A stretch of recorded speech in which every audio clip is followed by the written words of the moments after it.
আসসালামু আলাইকুম রহমতুল্লাহি ওবরাকাতুহু। আমি একজন সৌদি প্রবাসী। আমি সৌদির আবহা ডিস্ট্রিক্টে থাকি। তো আজকে অনেক দিন ধরেই ফেসবুক ইউটিউবে একটা ভিডিও দেখতেছি, সৌদি আরবের ভিসা বন্ধ, সৌদি আরবের ভিসা বন্ধ। ও আমি যেহেতু সৌদি আরবে থাকি, আমার অনেক বন্ধু বান্ধব আছে বা যারা আসতে চাচ্ছে তাদের সাথে আমার কন্ট্যাক্ট হয়। অধিকাংশ মানুষ আমাকে ফোন দিয়ে জিজ্ঞেস করে, কিরে সৌদি আরবের ভিসা নাকি বন্ধ, সৌদি আরবের ভিসা নাকি বন্ধ করে দিতে সরকার। একটা কথা বলি ভাই, গুজবে শুধু শুধু কান দিয়েন না। কাকে কান নিয়ে গেছে এই কথা চিন্তা করে আপনি কাকের পিছনে ঘুরতেছেন? কানে তো হাত দিয়া দেখবেন আপনার কান আছে কি নাই। এ কথা বলার কারণ কি জানেন?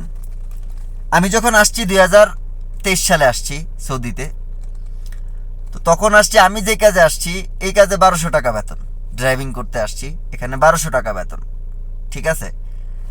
আর ইন্ডিয়া বা পাকিস্তান ওই রকম রাষ্ট্রের থেকে যদি আমার এই কাজেই লোক আসে, তাহলে তাকে সর্বনিম্ন বেতন দিতে হচ্ছে 1500 টাকা। সেদিক থেকে আমার 300 টাকা লস, 300 টাকা কমে সে আমাকে পাচ্ছে, ঠিক আছে। আর তাছাড়া বাংলাদেশের থেকে আসতে তখন আসছি 4,30,000 টাকা খরচ কইরা।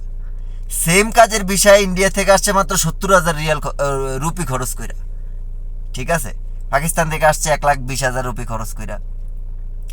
তো 1200 টাকা বেতন দেওয়ার জন্য, বেতনে কাজ করার জন্য বাংলাদেশের লোক হুমড়ি খেয়ে পড়ে থাকে। কারণ কি, বাংলাদেশের কর্মস্থলের পরিবেশ ভালো না, কাজ নাই অতটা, ঠিক আছে। যেই পরিমাণে প্রতি বছর গ্রাজুয়েশন বাড়তেছে বাট চাকরির হার বাড়তেছে না, সেজন্য বাংলাদেশের অবস্থা বেশি একটা ভালো না, যার কারণে অধিকাংশ মানুষই প্রবাসে পাড়ি দিতেছে।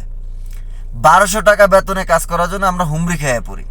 এত কম টাকার লেবার বাংলাদেশ ছাড়া বিশ্বের কোনো রাষ্ট্রের সাথে কন্ট্যাক্ট হয় না যে সৌদি সরকারকে দিবে। তাই সৌদি সরকার সব দেশের ভিসা পার্মানেন্ট বন্ধ করে দিলেও বাংলাদেশের থেকে বদলা বা কাজের লোক আনা কখনোই বন্ধ করবে না। কারণ 1200 টাকায় আপনারা দেওয়া সব কাজ করাইতে পারতেছে। অন্যান্য দেশের থেকে আসতেও খরচ কম, বেতনও তাদের বেশি দিতেছে। তাদের সাথে সরকারের কন্ট্যাক্টই এটা। আমাদের দেশের সরকারের কন্ট্যাক্টই ছিল এটা, যে তোমার দেশে কাজের লোক আসবে, আমি 1200 টাকা বেতন দিব, তুমি রাজি? বলছে হ্যাঁ রাজি। এই 1200 টাকায় বেতন রয়ে গেছে, ঠিক আছে। আর অন্য দেশের থেকে যেমন ইয়েমেন, সুদান, তারপরে হচ্ছে আশেপাশের যত কান্ট্রি আছে, এই সমস্ত কান্ট্রি থেকে তারা তো আসা একেবারে সহজলভ্য। তাদের বেতন 1700, 1800, 2000-এর নিচে বেতন নাই।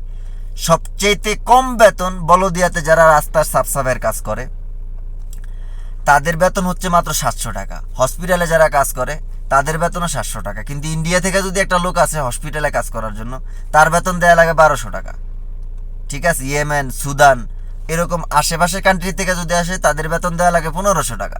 বাংলাদেশের মানুষের মাত্র 700 টাকা বেতন দেয়। বলদিয়ার কাজ যেটারে বলে, রাস্তার সাফ সাফাই বা ময়লা টাঙ্কি টঙ্কি যারা পরিষ্কার করে, এই সমস্ত কাজে যারা আসে তাদের বেতন 800 টাকা।